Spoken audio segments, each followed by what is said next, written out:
Bab 161. Ambil saja 1.000 yuan. Teller itu sangat bersalah hingga dia hampir menangis. Tetapi demi mangkuk nasi besi di tangannya, dia dengan enggan harus berjalan ke arah Jiang Chuyin dan sujud untuk meminta maaf kepada Jiang Chuyin. Maaf, Nona yang mulia. Tidak, kamu tidak melakukan kesalahan apapun. Kamu tidak perlu meminta maaf padaku. Jiang Chuyin bingung dengan permintaan maaf teller bank dan membantunya mengatasi kebingungan. Alhasil, saat mengucapkan kata-kata tersebut, teller bank tersebut hampir menangis. Namun itu bukan karena terharu, melainkan karena takut. Orang yang mengetahuinya dapat mengatakan bahwa perkataan Jiang Chuyin itu benar. Tetapi bagi orang yang tidak mengetahuinya, kata-katanya terkesan marah dan ironis, sehingga mudah disalahpahami oleh orang lain. Setelah dibantu oleh Jiang Chuyin, teller bank diam-diam menoleh dan menatap manajer umum di belakangnya. Benar saja, manajer umum sedang menatapnya dengan tatapan mematikan saat ini. Pandangan itu sepertinya mengatakan, bukankah kamu masih berdalih sekarang? Jika Anda tidak menyinggung pelanggan, bisakah pelanggan mengucapkan kata-kata marah seperti itu kepada Anda? Teller bank itu benar-benar bisu. Dia tidak bisa mengungkapkan rasa sakitnya karena memakan Coptis chinensis dan merasa ingin menangis tetapi tidak mengeluarkan air mata. Keluar dari sini dengan hal-hal yang tidak berguna. Aku akan menanganimu setelah pulang kerja. Manajer itu memarahi teller itu. Dia takut Jiang Chuyin di depannya akan marah ketika dia melihat teller itu. Teller tidak bisa menjelaskan. Jadi dia hanya bisa menyingkir dengan ekspresi sedih di wajahnya. Nona muda sayang, saya sudah memarahi anggota staf yang menyinggung Anda. Demi dia yang masih muda dan cuek, tolong jangan berdebat dengannya, oke? Manajer itu tersenyum lagi dan meminta Jiang Chuyin untuk membantu kasir. Manajer, Anda benar-benar salah paham. Staf bank Anda benar-benar tidak menghormati saya. Saya hanya ingin menarik uang. Anda tidak perlu melakukan ini. Itu membuat saya merasa aneh. Jiang Chuyin membalas manajer itu dengan ekspresi bingung di wajahnya. Iya Bu.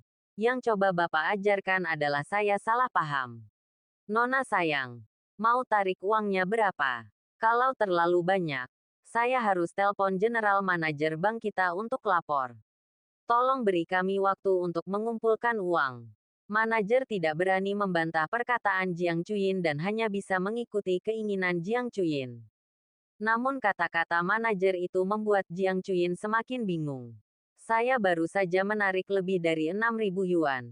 Tetapi sebenarnya bank harus melaporkannya kepada manajer umum dan presiden. Dan masih perlu waktu untuk mengumpulkan uangnya. Apakah bank sekarang kekurangan uang tunai? Atau karena mereka sendiri tidak mau mengambil uangnya? Ya, itu pasti terjadi. Semakin Jiang Chuyin memikirkannya, semakin dia merasa bahwa idenya benar. Manajer, ayo lakukan ini. Anda tidak perlu ikut campur.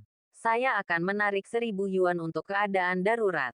Jika Anda tidak punya uang tunai sebanyak itu, maka saya dapat menarik 500. Bank Anda bahkan tidak bisa punya 500 yuan tunai. Bukan. Jiang Chuyin berpikir sejenak dan berkata kepada manajer. Manajer bank memiliki begitu banyak drama. Dia hanya ingin menghindari penarikan uang dari bank mereka. Dia benar-benar berjuang untuk mendapatkan beberapa ribu dolar. Jiang Chuyin memikirkan Chen Pingan dan putrinya menunggu di rumah untuk membeli bahan makanan dan memasak. Dia tidak punya waktu untuk menghabiskan waktu di sini dan di bank. Jadi dia menyerah begitu saja dan hanya menarik 1.000 yuan. Nona muda yang terkasih, apa yang baru saja Anda katakan bahwa Anda hanya ingin menarik 1.000 yuan? Manajer umum bank mengira dia salah dengar dan memastikannya lagi dengan ekspresi tidak percaya. Ya, tarik saja 1.000 yuan. Bank Anda bahkan tidak punya uang tunai 1.000 yuan, kan? Melihat manajernya masih memasang ekspresi aneh, Jiang Chuyin menjadi sedikit tidak sabar. Ya, kami pasti memiliki uang tunai 1.000 yuan di bank kami. Saya akan menarik uang tunai tersebut untuk Anda secara langsung sekarang. Mohon tunggu sebentar. Setelah manajer memastikan bahwa Jiang Chuyin benar-benar hanya ingin menarik 1.000 yuan, dia akhirnya menghela nafas lega dan segera menangani bisnis Jiang Chuyin secara pribadi. Dia bahkan lebih yakin bahwa Jiang Chuyin baru saja dibuat marah oleh staf di bank mereka. Jadi dia mengambil semua uang itu untuk sengaja mempermalukan mereka. Dan sekarang dia hanya menarik 1.000 yuan karena ketulusannya membuat Jiang Chuyin marah. Jadi dia tidak bersikeras untuk menarik lebih dari 600 miliar yang ada di kartu. Tetapi hanya mengambil 1.000 yuan untuk kebutuhan mendesak. Saat ini, orang menggunakan pembayaran online. Dan uang tunai jarang digunakan. 1.000 yuan ini hanya untuk penggunaan darurat ketika ponsel hilang. Tidak ada baterai. Atau tidak ada sinyal dan tidak dapat memindai kode. Setelah manajer umum bank secara pribadi membantu Jiang Chuyin menarik 1.000 yuan, dia dengan hormat menyerahkan kartu hitam dan uang tunai 1.000 yuan kepada Jiang Chuyin. Dan kemudian secara pribadi dan dengan hormat mengirim Jiang Chuyin ke pintu bank. Perilaku manajer itu sekali lagi mengejutkan Jiang Chuyin. Apakah sikap bank menjadi begitu baik sekarang? Dia baru saja menarik 1.000 yuan. Manajer umum tidak hanya secara pribadi membantunya menjalani formalitas. Dia juga secara pribadi mengantarnya ke pintu dan mengawasinya pergi. Jiang Chuyin tidak bisa menahan diri untuk tidak mengeluh bahwa sikap pelayanan bank telah banyak berubah sekarang. Setelah melihat Jiang Chuyin pergi, manajer umum bank segera memanggil seluruh karyawan yang hendak pulang kerja untuk rapat. Setelah Jiang Chuyin meninggalkan bank, dia segera pergi ke toko pakaian biasa dan membeli gaun sifon biasa seharga lebih dari 100 yuan. Kemudian dia mengganti gaun pengantin senilai ratusan ribu dan langsung melemparkannya ke dalam. Lalu pergi ke supermarket untuk membeli bahan makanan dan pulang. Meskipun gaun pengantin ini berharga, itu bukan miliknya dan Chen Pingan. Dan dia tidak mempedulikannya sama sekali. Setelah pulang ke rumah, Jiang Chuyin pergi ke dapur untuk memasak. Sementara Chen Pingan bermain dengan putrinya. Mereka terlihat seperti keluarga hangat beranggotakan 3 orang. Alangkah baiknya jika mata Tongtong pulih. Mereka pasti sangat senang. Dari waktu ke waktu, Jiang Chuyin menjulurkan kepalanya keluar dapur untuk melihat Chen Pingan dan putrinya Tongtong di ruang tamu. Segera, 3 hidangan dan 1 sup disajikan ke meja. Chen Pingan dan putrinya Tongtong sudah duduk di meja makan. Waktunya makan. Waktunya makan. Masakan ibu paling enak. Jiang Tongtong, yang tidak makan makanan normal selama berhari-hari, mencium aroma makanan. Mulutnya berair. Dan dia berteriak dengan semangat. Melihat penampilan putrinya, Chen Pingan teringat dalam benaknya situasi ketika putrinya dikurung di ruang bawah tanah oleh keluarga Jiang dan memakan makanan yang bau harga. Tongtong, selama ini di rumah kakek dan nenek tidak menyusahkanmu. Bagaimana mereka memperlakukanmu? Jiang Chuyin mengambil mangkuk nasi dan memberi makan putrinya, sambil bertanya dengan santai kepada putrinya. Bu, kakek dan yang lainnya tidak mempermalukan Tongtong. Jiang Tongtong, yang telah menerima instruksi khusus dari ayahnya, menjawab dengan suara seperti susu. Tadi ayahnya menyuruhnya untuk tidak mengatakan yang sebenarnya kepada ibunya. Kalau tidak ibunya akan menangis dan sedih. Agar tidak membuat ibunya sedih, dia berbohong. Tidak apa-apa jika tidak, ibu tidak akan pernah meninggalkan Tongtong lagi. Oke. Jiang Chuyin tersedak dan hampir menitikkan air mata. Ini karena dia tidak tahu tentang pelecehan yang dialami putrinya, Tongtong, di keluarga Jiang. Jika tidak, dia pasti sudah lama menangis mengingat karakternya. Baiklah. Mulai sekarang kita akan bersama ayah dan tidak akan berpisah lagi. Ayah. Kenapa ayah tidak pergi bekerja sejauh ini? Kalau tidak, Tongtong dan ibunya tidak akan tahu kemana mencarinya ketika mereka merindukannya. Mendengar perkataan ibunya, wajah Jiang Tongtong memerah karena kegembiraan. Dan dia segera mengulurkan tangan untuk meraih tangan Chen Pingan dan berkata kepada Chen Pingan dengan nada memohon. Jiang Chuyin juga menatap Chen Pingan. Matanya juga dipenuhi antisipasi. Oke, mulai sekarang, ayah tidak akan pergi bekerja jauh, dan akan tinggal bersamamu dan ibu. Kita tidak akan pernah berpisah lagi. Chen Pingan menyentuh kepala putrinya dan mengangguk setuju. Ya, Bu. Ayah berjanji pada Tongtong untuk tidak pergi ke tempat yang jauh untuk bekerja di masa depan. Dan kita bisa bermain dengan ayah setiap hari mulai sekarang.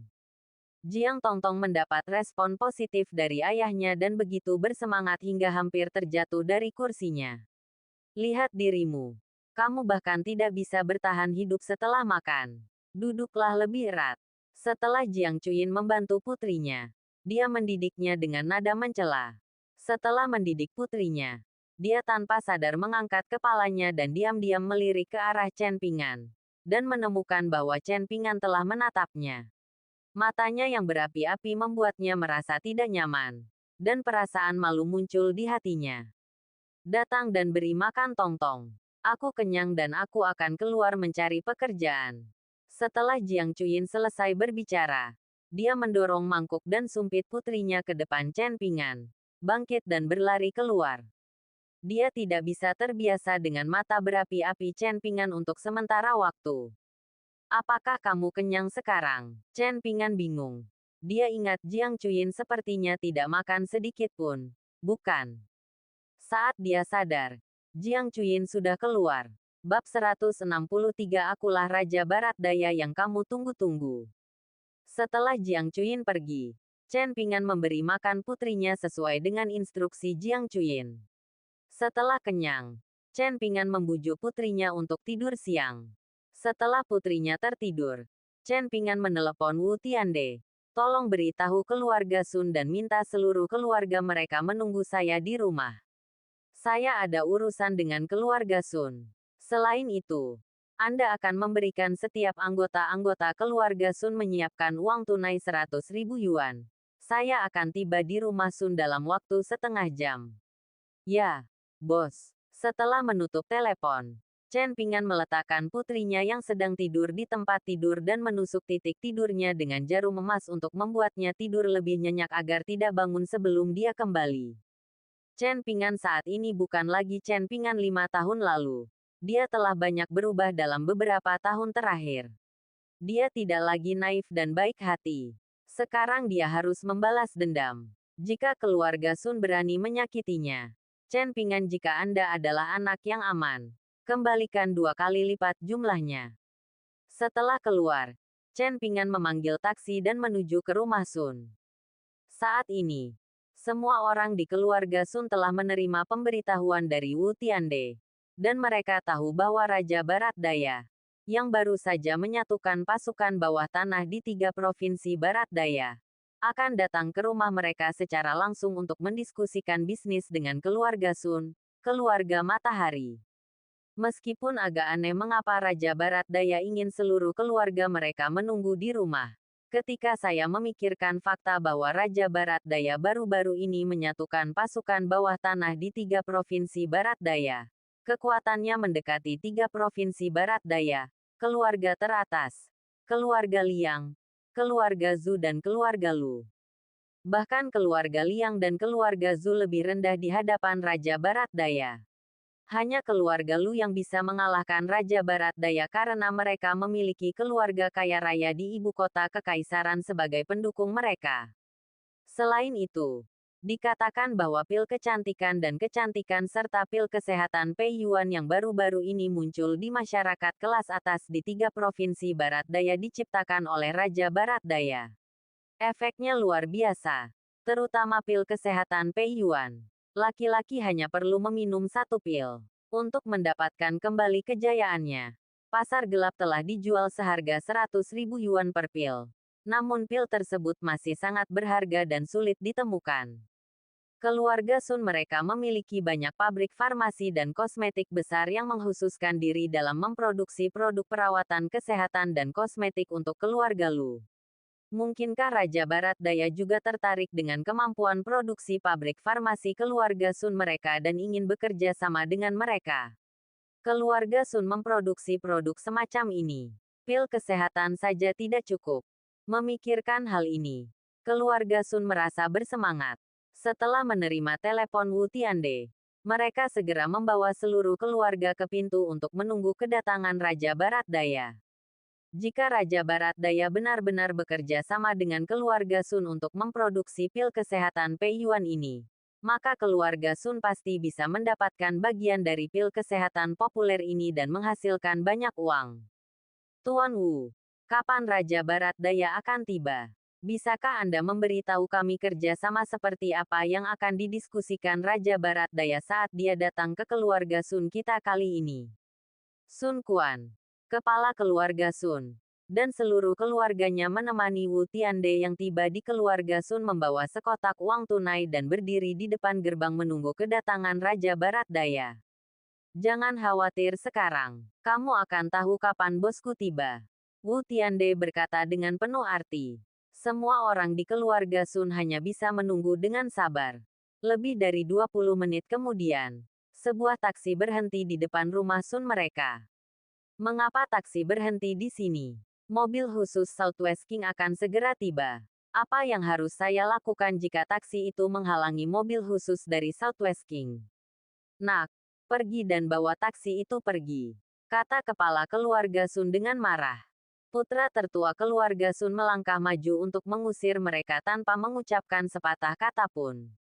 Namun, begitu dia berjalan menuju taksi, dia melihat Chen Pingan keluar dari mobil. Kenapa kamu, nak? Apa yang kamu lakukan di sini? Tuan Muda Sun bertanya dengan ekspresi terkejut di wajahnya. Keluarga mereka juga menghadiri pernikahan keluarga Liang hari ini. Tentu saja, mereka mengenali Chen Pingan sebagai orang yang menyebabkan keributan besar pada pernikahan keluarga Liang di Royal Hotel pagi ini. Kornea matanya dikeluarkan dari tubuh Jiang Tongtong dan diganti. Oh begitu. Kamu mau datang ke sini untuk meminta uang, kan?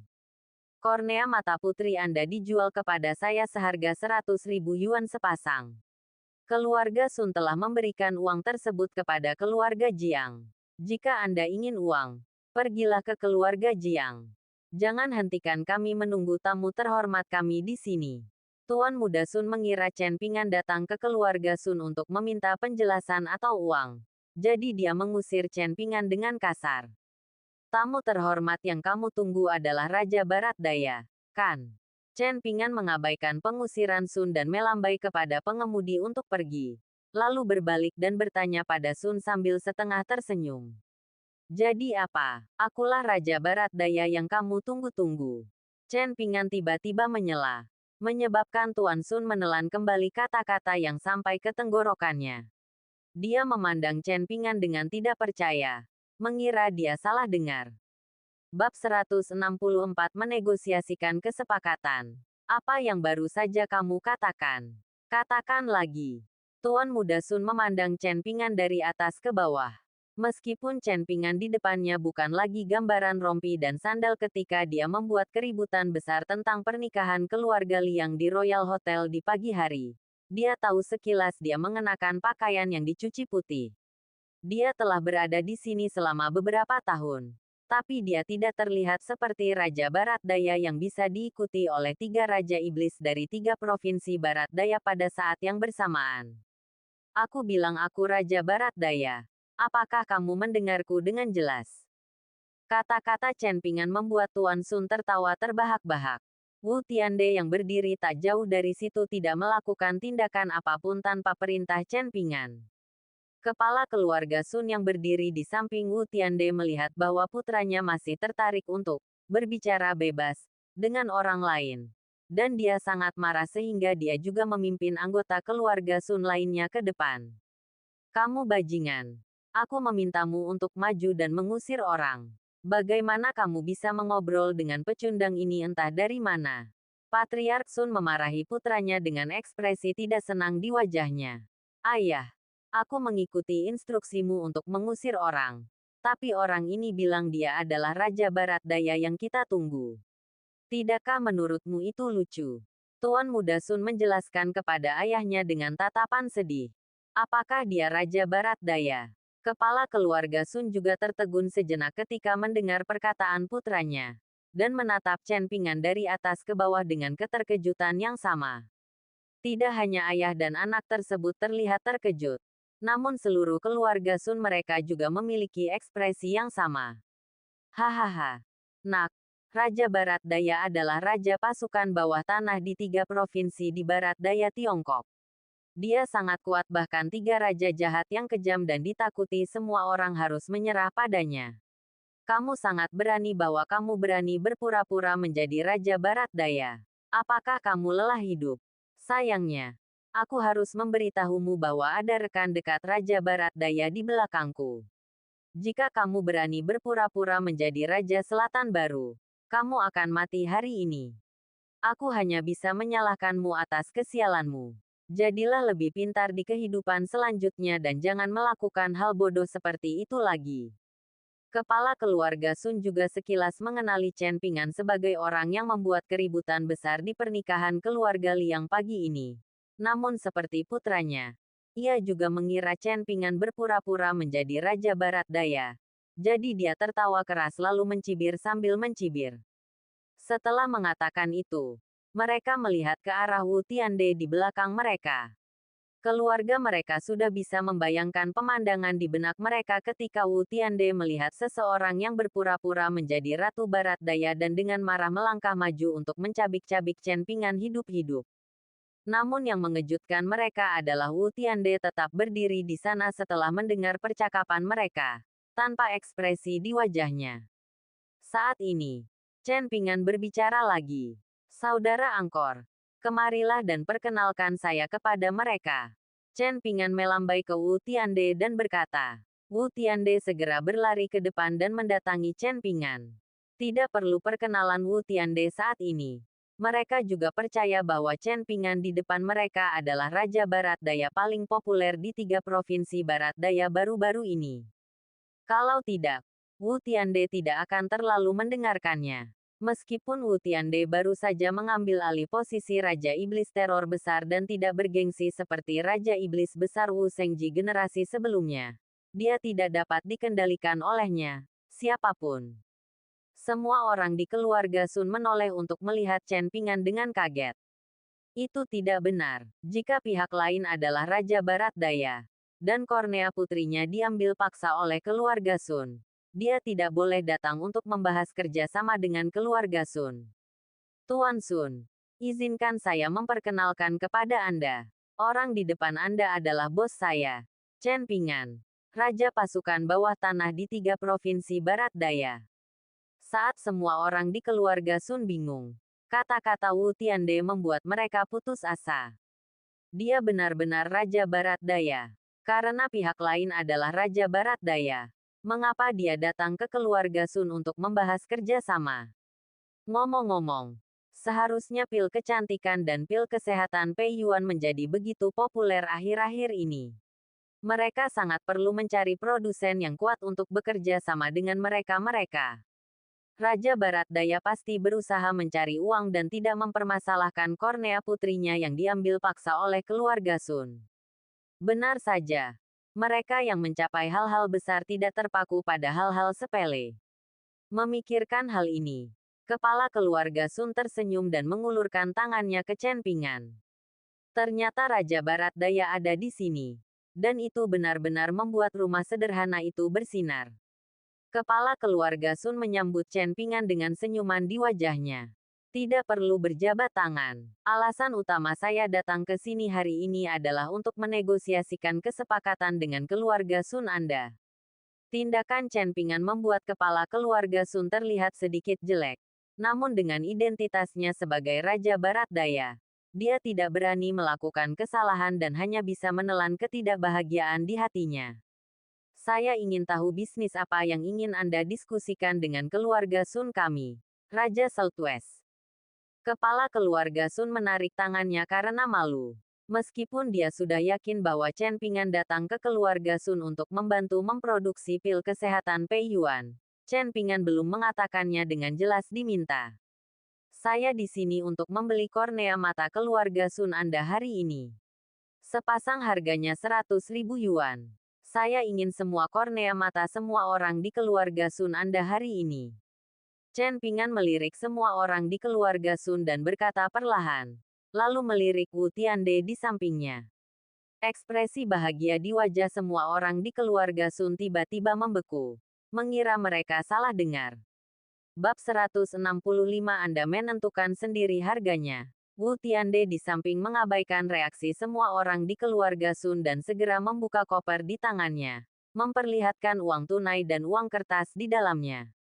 Tuan Sun, selain para pelayan, keluarga Sun Anda memiliki total 9 orang dan 9 pasang kornea mata. Ada uang tunai tepat 900.000 di dalamnya. Harap simpan. Setelah Wu Tiande selesai berbicara, dia menutup koper itu dan menyerahkannya kepada pemimpin keluarga Sun yang tercengang. Kamu, tidakkah menurutmu lelucon ini terlalu berlebihan? Kepala keluarga Sun tidak mengambil koper yang diberikan Wu Tiande kepadanya, tetapi berkata kepada Chen Pingan dan Wu Tiande dengan wajah pucat. Apakah itu terlalu berlebihan? Saya ingat ketika keluarga Sun Anda meminta sepasang kornea mata putri saya kepada keluarga Jiang. Harganya 100.000 yuan. Anda sendiri yang menentukan harganya. Sekarang saya hanya membelinya dengan harga yang Anda tetapkan. Bagaimana ini bisa disebut berlebihan?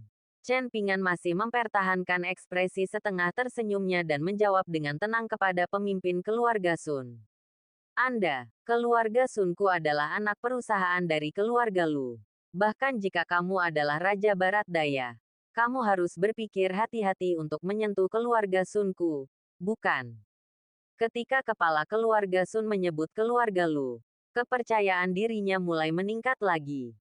Keluarga Lu adalah keluarga teratas dengan ibu kota kekaisaran sebagai pendukungnya. Dan keluarga Sun memiliki keluarga Lu sebagai pendukungnya. Jadi ini bukanlah sesuatu yang dapat dimanipulasi oleh siapapun. Setelah mendengar kata-kata pemimpin keluarga, mata panik orang lain perlahan menjadi tenang. Tidak semua orang di 3 provinsi Barat Daya berani menyinggung keluarga Lu. Selama Anda mendukung keluarga Lu di 3 provinsi Barat Daya, Anda bisa menyimpang. Keluarga Sun mengandalkan keluarga Lu untuk bangkit dari keluarga kelas bawah menjadi keluarga kelas 1 di Jiangsu hanya dalam waktu belasan tahun. Bahkan keluarga Liang dan keluarga Zhu harus memberikan 3 poin penghormatan di depan matahari mereka keluarga. Mereka benar-benar tidak percaya bahwa Chen Pingan masih berani bersikap sombong di depan keluarga Sun mereka setelah mereka pindah dari keluarga Lu. Semua orang di keluarga Sun menatap wajah Chen Pingan, ingin melihat ekspresi kaget Chen Pingan. Namun, penampilan Chen Pingan sangat mengecewakan mereka. Setelah mereka pindah dari keluarga Lu, Chen Pingan tidak hanya tidak menunjukkan kepanikan, tetapi juga tetap tenang. Dia bahkan sedikit mengangkat sudut mulutnya, memperlihatkan ekspresi ejekan. Ketenangan Chen Pingan membuat semua orang di keluarga Sun mulai kehilangan ketenangannya lagi. Kenapa kamu tertawa? Tuan muda Sun tidak tahan dengan tatapan tenang Chen Pingan dan bertanya dengan dingin. Aku menertawakanmu karena begitu naif. Keluarga Lu akan berperang melawan pasukan bawah tanah di 3 provinsi Barat Daya untukmu.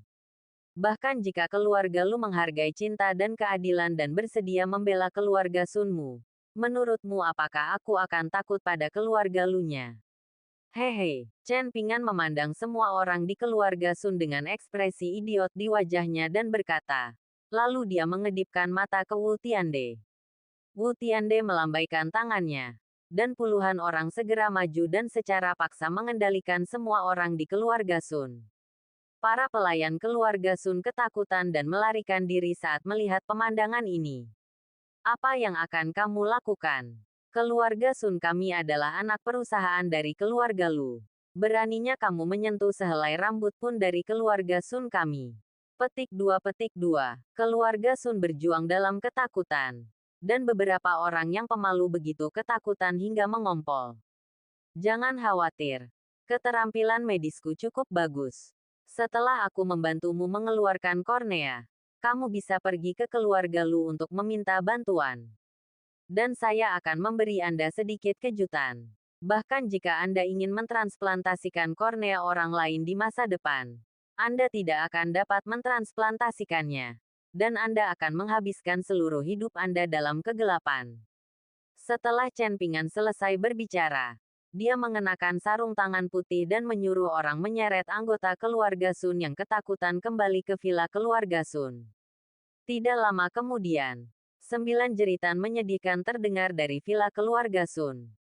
Dalam waktu kurang dari 1 jam, Chen Ping'an keluar dari rumah Sun membawa kotak kristal, masuk ke mobil Wu Tiande dan pergi.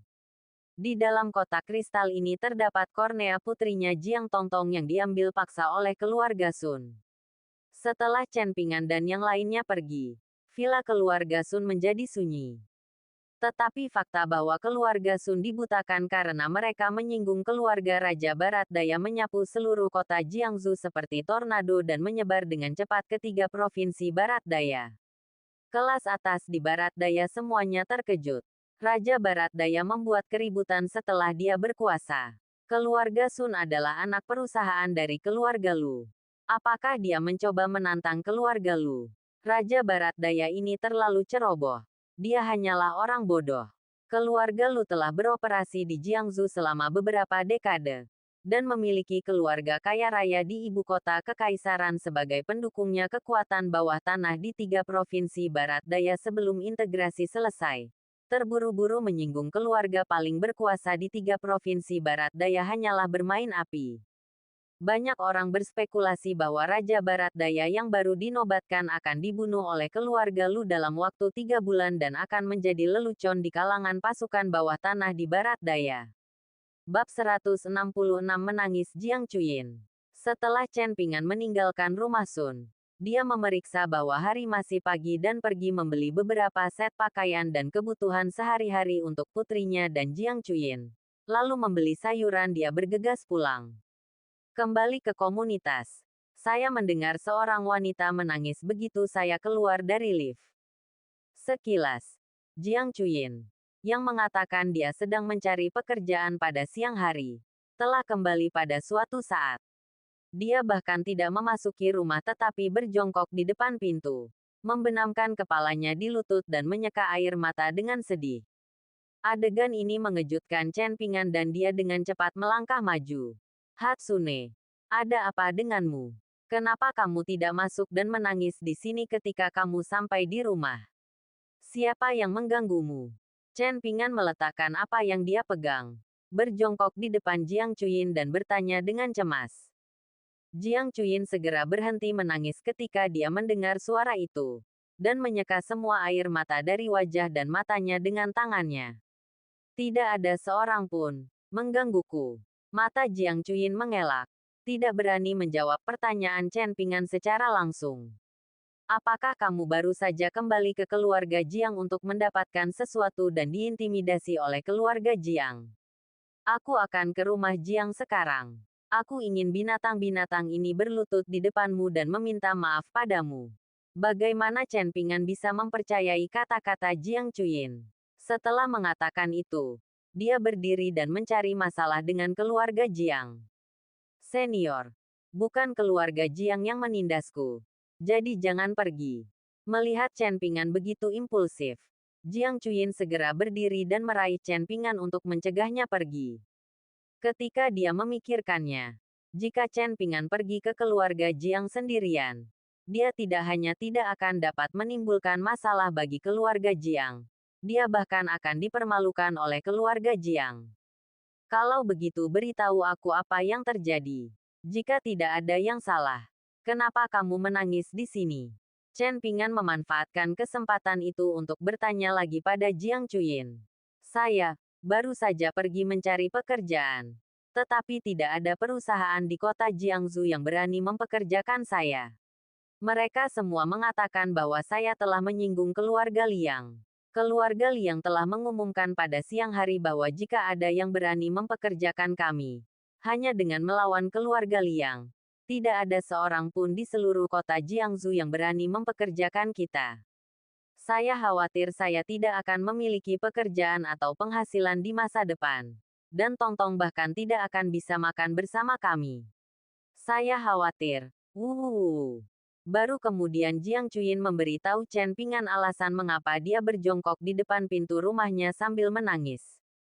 Setelah mengatakan itu, dia tidak bisa menahan tangisnya lagi. Faktanya, dia hanya mengatakan setengah dari apa yang dia katakan. Setelah dia keluar pada siang hari, Dia pertama-tama pergi ke rumah Jiang untuk mengambil barang bawaannya dan putrinya. Akibatnya, ibu tirinya Xiao Meiqin tidak hanya mempermalukannya di depan banyak orang, tetapi barang bawaannya dan putrinya juga dicuri di depan umum. Lebih penting lagi, ibu tiri juga memberitahunya bahwa putri mereka Tongtong telah dikurung di ruang bawah tanah selama beberapa hari terakhir dan dianiaya penuh dengan kotoran yang berbau busuk. Ya Tuhan! Tidak hanya bau makanan yang berjamur dan bau, tapi juga bau segala macam kotoran dan urin bercampur. Namun putri mereka dikurung di dalam oleh ibu tirinya selama beberapa hari. Dia tidak bisa membayangkan bagaimana putrinya bisa bertahan hidup hari ini. Dia ingin membalas dendam, tetapi tidak berdaya. Perasaan tidak berdaya membuatnya merasa putus asa. Bukankah aku sudah memberimu kartu pagi ini? Uang di kartu itu cukup bagimu dan Tongtong untuk memiliki cukup makanan dan pakaian seumur hidup. Jangan mencari pekerjaan apapun di masa depan. Jaga saja Tongtong di rumah. Adapun hal-hal lain, serahkan padaku. Beri aku waktu. Para pengganggu itu siapapun yang melanggar kamu dan putrimu akan membuat mereka menyesal. Chen Pingan memeluk Jiang Chuyin dan menghiburnya dengan lembut. Harga saat ini telah meningkat beberapa kali lipat dibandingkan 5 tahun lalu.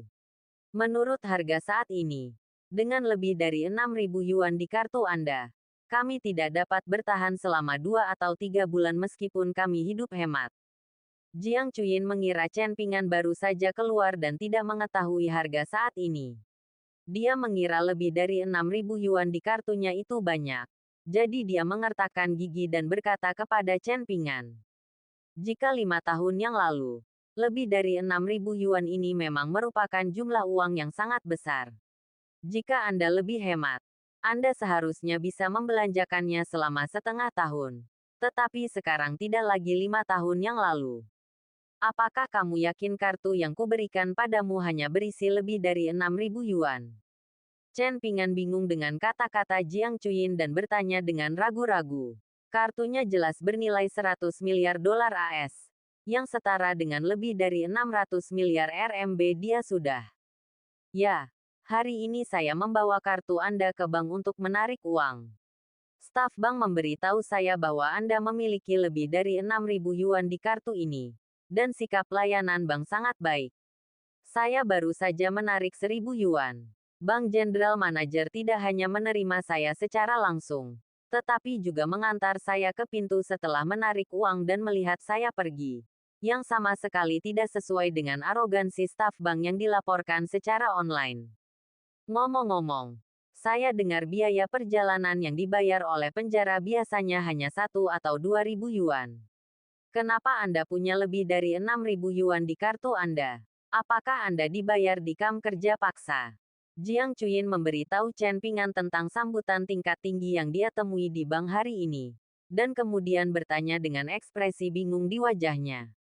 Dia ingin menanyakan pertanyaan ini kepada Chen Pingan saat makan siang, tetapi dia tidak memiliki kesempatan untuk menanyakannya sekarang. Bab 167 Kakekmu sedang sekarat. Ayah.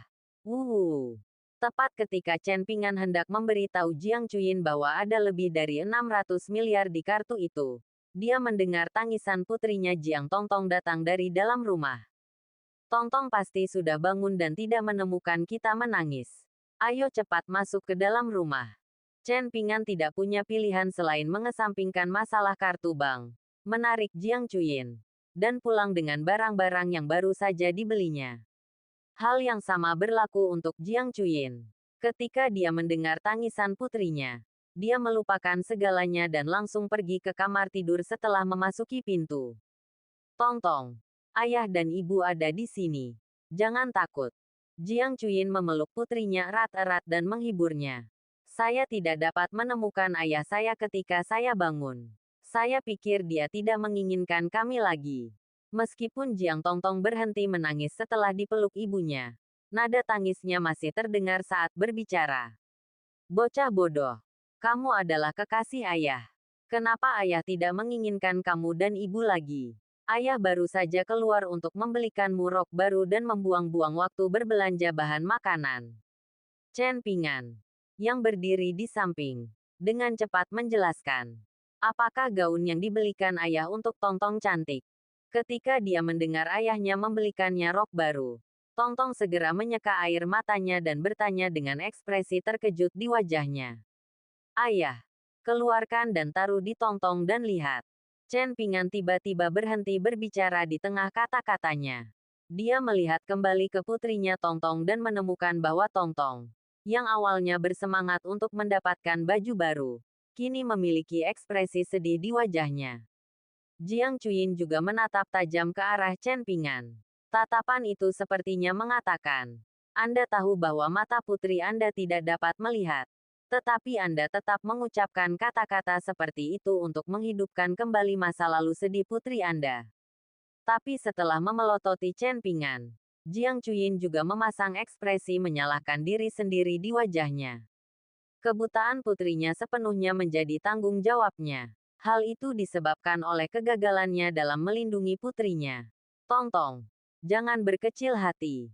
Ayah adalah seorang dokter dan akan segera membantu Tongtong menyembuhkan matanya. Nanti ayah akan mengajak Tongtong membeli pakaian yang indah.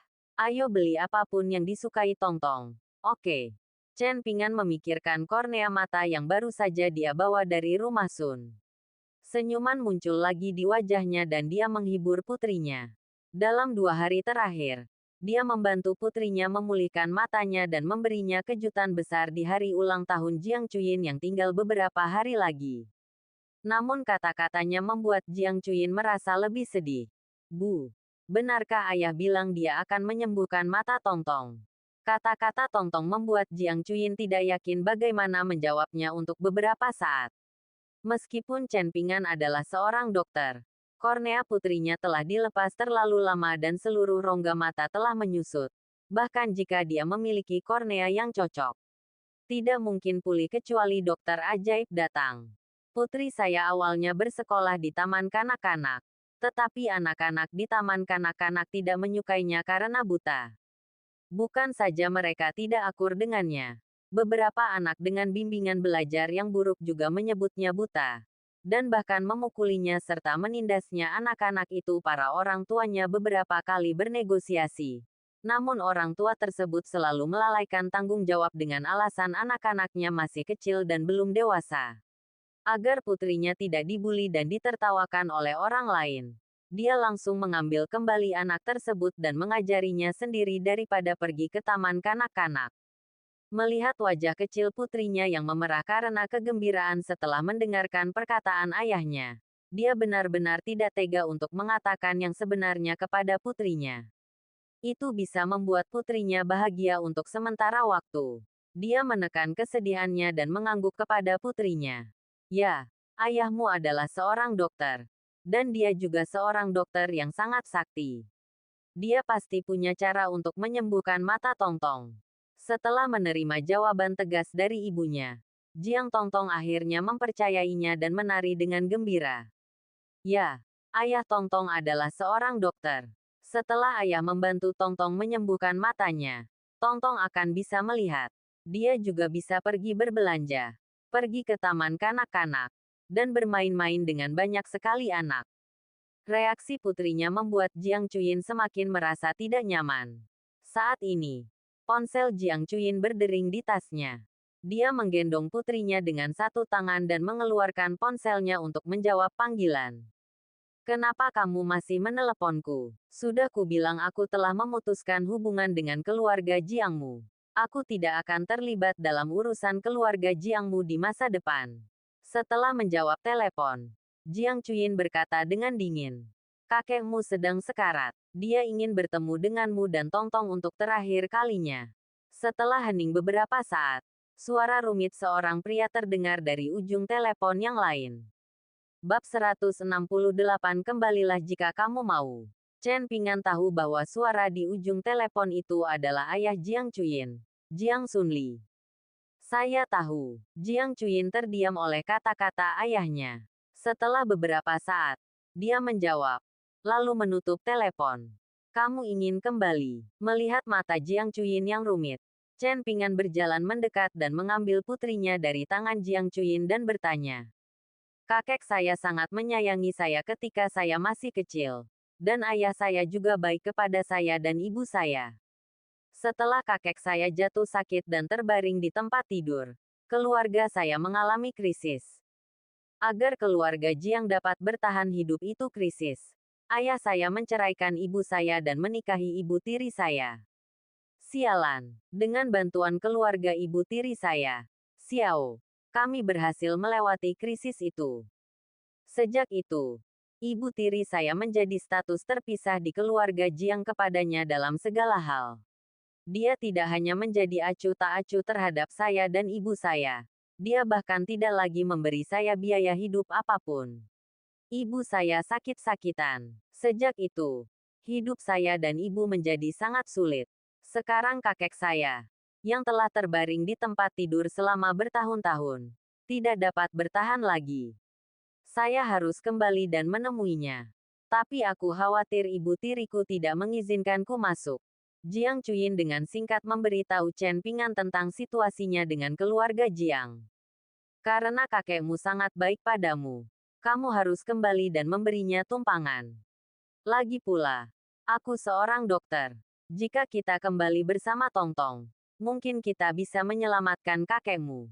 Setelah Chen Pingan mengetahui situasi sebenarnya dari keluarga Jiang, dia menggendong putrinya dan berkata kepada Jiang Chuyin. Tapi, aku khawatir ibu tiriku yang sarkastik tidak akan terlihat baik padamu jika kamu mengikutiku. Jiang Chuyin sedikit tersentuh oleh lamaran Chen Pingan. Tapi dia juga sedikit khawatir. Pagi ini di Royal Hotel, aku bahkan tidak takut pada keluarga Liang. Bagaimana mungkin aku masih takut pada ibu tirimu? Lagi pula, kakekmu sedang sakit kritis sekarang. Sekalipun ibu tirimu dalam masalah, kita harus kembali. Ini tanggung jawab kita sebagai junior. Chen Pingan berkata kepada Jiang Chuyin dengan wajah serius. Baiklah. Kalau begitu jangan ambil hati bagaimana ibu tiriku akan mempermalukanmu atau mengatakan sesuatu yang tidak menyenangkan kepadamu. Anggap saja dia kentut. Jiang Chuyin mengangguk setelah mendengarkan kata-kata Chen Pingan. Lalu memberikan instruksi kepada Chen Pingan. Oke. Aku akan mendengarkanmu. Ayo pergi sekarang. Mendengar perkataan Chen Pingan, Jiang Chuyin merasa lega. Dia bahkan tidak makan malam. Mengangguk dan pergi bersama Chen Pingan. Setelah mereka bertiga turun, mereka menghentikan mobil dan kembali ke rumah Jiang. Ketika mereka bertiga turun dari mobil di depan pintu keluarga Jiang, mereka menemukan bahwa pelayan keluarga Jiang merobek semua kata-kata bahagia yang dipasang di pintu karena Jiang Chuyin akan menikah dengan keluarga Liang, dan menggantinya dengan kata, umur panjang, untuk ulang tahunnya. Paman Liang, bukankah kamu bilang kakekku sakit kritis? Apa yang kamu lakukan? Jiang Chuyin bertanya dengan ragu kepada pengurus rumah tangga yang mengarahkan semua orang untuk bekerja. Nona Sun telah kembali. Orang tua itu sedang sekarat. Tetapi nyonya tertua akan berulang tahun beberapa hari lagi. Dia mengatakan bahwa meskipun lelaki tua itu meninggal, dia harus menunggu sampai dia mengadakan pesta ulang tahun sebelum menguburkannya. Jika tidak maka akan menjadi nasib buruk. Pengurus rumah tangga telah berada di rumah Jiang sebelum Jiang Chuyin lahir. Dia memperlakukan Jiang Chuyin dengan cukup baik dan dengan cepat menjelaskan kepada Jiang Chuyin dengan suara rendah. Tuan Jiang sakit kritis dan dia masih ingin mengadakan pesta ulang tahun. Bukankah itu berlebihan? Ketika Chen Pingan mendengar apa yang dikatakan pengurus rumah tangga, dia bertanya dengan tidak percaya. Ini adalah pertama kalinya dia melihat orang yang begitu keterlaluan. Tuan, tolong kecilkan suaramu. Hati-hati jangan sampai terdengar oleh nyonya muda. Saat kamu masuk, jangan mengatakan sesuatu yang tidak sopan kepada nyonya tertua. Jika tidak, kamu akan mendapat masalah jika ada yang mendengarnya. Kata-kata Chen Pingan mengejutkan pengurus rumah tangga. Dia segera menutup mulut Chen Pingan dengan tangannya dan berbisik kepada Chen Pingan dan Jiang Chuyin. Pagi harinya, pengurus rumah tangga keluar dan tidak melihat Chen Pingan datang menjemput Tongtong. Jadi dia tidak mengenal Chen Pingan. Paman Fu, jangan khawatir. Kita akan diukur. Oke, jangan ngobrol denganmu dulu. Ayo kita temui kakekku dulu. Jiang Chuyin secara alami tahu betapa kuatnya ibu tirinya. Jadi setelah berbicara, dia membawa Chen Pingan dan putrinya ke dalam keluarga Jiang lagi. Kata-kata pengurus rumah tangga mengingatkan Jiang Chuyin bahwa minggu depan adalah hari ulang tahun ibu tirinya. Dan juga hari ulang tahunnya sendiri. Bab 169 Dua tamparan hanyalah ketertarikan. Alasan ibu tirinya membencinya sejak kecil adalah karena dia dan ibu tirinya Xiao Meiqin memiliki hari ulang tahun yang sama. Pada tahun-tahun ketika ibu tirinya pertama kali menikah dengan ayahnya. Ayahnya selalu mengajaknya kembali untuk menghabiskan hari ulang tahunnya bersama ibu tirinya juga kembali. Dan ibu tirinya membenci mereka, ibu dan anak perempuannya, dan mengincar mereka kemana-mana dan mempersulit mereka. Dia menghasut ayahnya untuk berhenti memberikan biaya hidup kepada ibu dan putrinya. Meskipun dia tidak kembali ke rumah Jiang untuk merayakan ulang tahunnya, ibu tirinya masih menyimpan dendam. Ketika dia mengetahui bahwa dia telah diperkosa oleh Chen Pingan dan hamil anak Chen Pingan sebelum mereka menikah, ibu tirinya bahkan memanggilnya Jiang Chuyin. Keluarga Jiang meminta ayahnya untuk memutuskan hubungan ayah anak perempuannya karena rasa malu. Akibatnya, seluruh keluarga Jiang tidak menyukai dia dan ibunya. Begitu mereka memasuki keluarga Jiang, para pelayan keluarga Jiang melihat ekspresi Chen Pingan berubah drastis, dan mereka ketakutan dan panik. Cepat, lapor pada nyonya tertua. Wanita jalang itu Jiang Chuyin sudah kembali bersama pria yang tadi pagi. Apakah pelayan dengan ekspresi sinis tadi panik dan menyuruh seseorang datang untuk melaporkan situasi Jiang Chuyin? Di pagi hari, dia benar-benar ditakuti sampai mati oleh Chen Pingan. Wanita ini datang bersama ibu tiriku ketika dia menikah. Dia memiliki kekuasaan lebih besar di keluarga Jiang daripada pengurus yang baik. Jiang Chuyin memperkenalkan Chen Pingan dengan suara rendah. Chen Pingan mengangguk untuk menunjukkan bahwa dia mengerti. Jiang Chuyin kemudian menarik Chen Pingan, yang sedang menggendong putrinya, menuju kamar kakeknya di lantai 2. Begitu dia berjalan ke pintu kamar kakek, dia mendengar pelayan melaporkan kepada Xiao Meiqin bahwa Jiang Chuyin telah membawa Chen Pingan kembali. Ibu tiri Jiang Chuyin segera berjalan ke pintu dan menghentikan Jiang Chuyin dan Chen Pingan. Jalang. Kamu masih punya keberanian untuk kembali. Apakah kamu lupa peringatan di siang hari? Dan kamu membawa tahanan ini kembali. Apakah kamu ingin keluarga Jiang kita dipermalukan lagi? Sebelum Xiao Meiqin bisa berada di depan Jiang Chuyin dan Chen Pingan, suara yang kasar terdengar. Dan setelah berbicara, dia ingin mendorong Jiang Chuyin keluar dari kamar kakeknya. Namun, tepat ketika tangan Xiao Meiqin hendak menyentuh Jiang Chuyin, Chen Pingan, yang sedang menggendong anak itu, melepaskan tangannya dan menepis tangan orang tersebut ke samping. Kamu memberontak, retakan, retakan. Xiao Meiqin hendak memarahi Chen Pingan. Tetapi sebelum dia bisa menyelesaikan kalimatnya, Chen Pingan menamparkan wajahnya dengan keras 2 kali, membuat suara yang tajam. Kedua tamparan ini membuat Xiao Meiqin tercengang. Dan semua pelayan yang mengikuti Xiao Meiqin tercengang. Tidak hanya Xiao Meiqin dan pelayan keluarga Jiang yang bingung. Bahkan Jiang Chuyin, yang berdiri di samping Chen Pingan, tampak tercengang. Sebelum dia meninggalkan rumah Chen Pingan, dia secara khusus mengatakan kepada Chen Pingan untuk menoleransi ibu tirinya. Tanpa diduga, dia menutup telinga terhadap kata-katanya. Tidak hanya dia tidak mentolerirnya, tetapi dia juga memberi mulut besar pada ibu tirinya Xiao Meiqin mereka bertemu. Meski kedua tamparan itu sangat menyegarkan telinga, konsekuensinya serius. Sialan kamu. Siapa yang kamu sebut pelacur?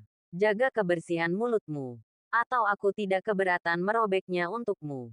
Chen Pingan menamparkan Xiao Meiqin 2 kali dan memperingatkan dengan dingin. Kedua tamparan ini masing-masing ditujukan untuk Jiang Chuyin dan Jiang Tongtong. Putrinya Jiang Tongtong dianiaya dengan sangat menyedihkan sehingga Chen Pingan berharap dia bisa memotong wanita di depannya hidup-hidup.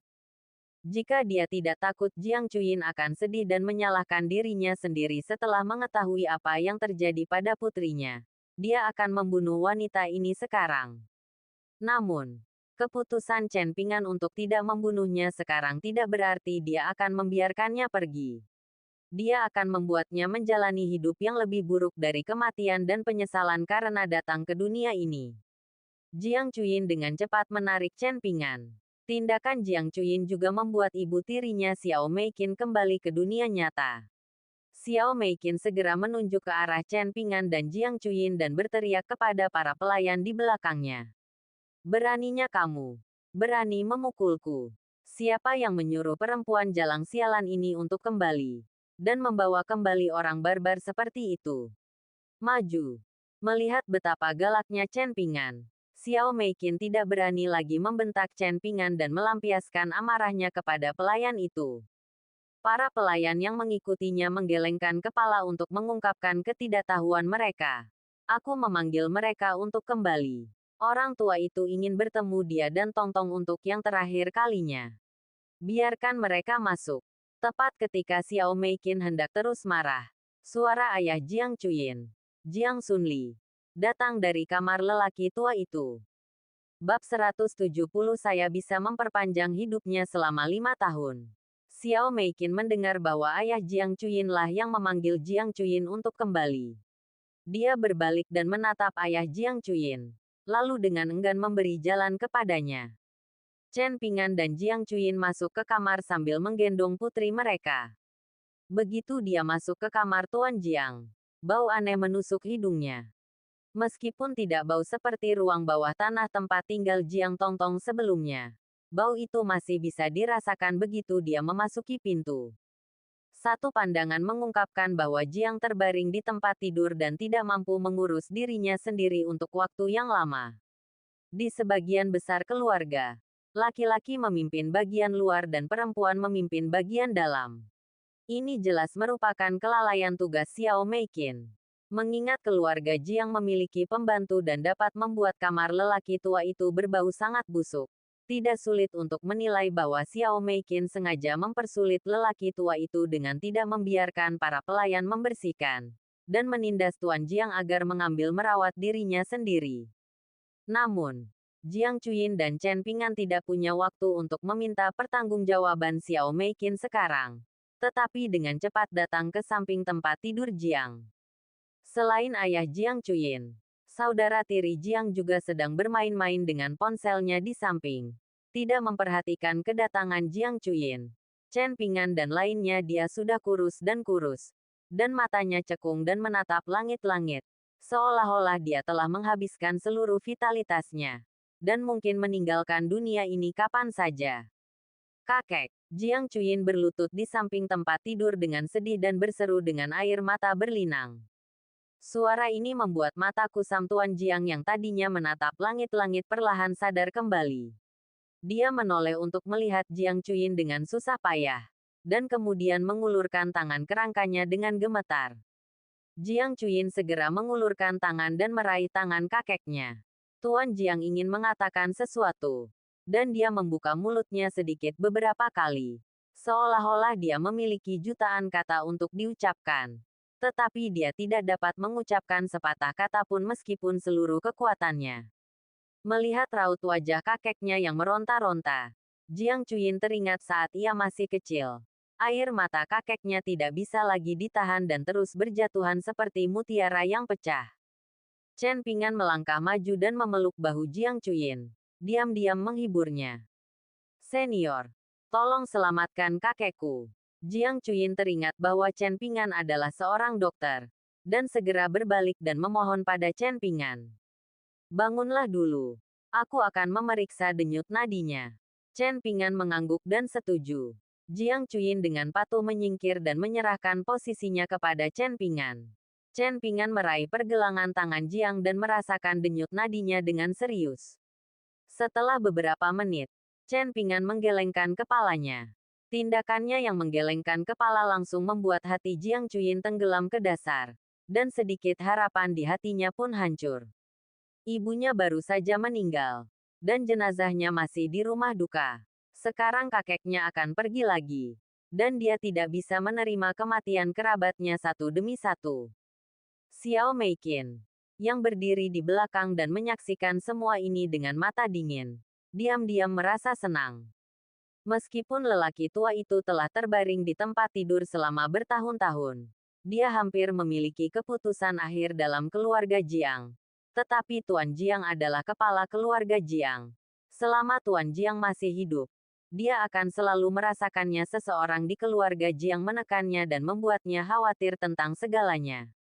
Selama lelaki tua ini meninggal, dia akan benar-benar mengambil keputusan akhir dalam keluarga Jiang mulai sekarang. Kelahiran, penuaan, penyakit, dan kematian adalah hukum alam. Belum ada yang bisa mengubah hukum ini. Orang tua itu sudah tua dan seluruh fungsi tubuhnya telah sangat terkuras. Saya hanya dapat memperpanjang hidupnya paling lama sekitar 5 tahun. Tepat ketika beberapa orang di ruangan itu berada dalam suasana hati yang berbeda, Chen Ping'an berbicara. Begitu kata-katanya keluar, semua orang di ruangan itu tercengang. Xiao Meiqin mengerutkan kening, dan ada perasaan tidak enak di matanya. Jiang Chuyin dan ayahnya memasang ekspresi ekstasi di wajah mereka. Senior, apa yang baru saja kamu katakan? Bisakah kamu memperpanjang umur kakekku selama 5 tahun? Jiang Chuyin memandang Chen Ping'an dan bertanya dengan penuh semangat. Dia tidak akan merasa lega sampai dia mendengar Chen Ping'an mengkonfirmasi lagi. Ayah Jiang Chuyin juga memandang Chen Ping'an dengan penuh harap. Takut dia salah dengar. Ia mengundang banyak ahli untuk memeriksa kondisi lelaki tua itu.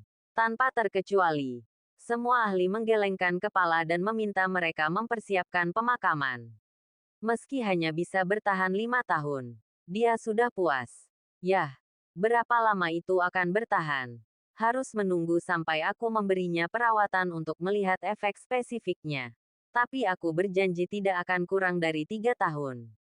Chen Ping'an mengangguk dan menjawab dengan tegas, memberikan kepastian kepada Jiang Chuyin dan putrinya.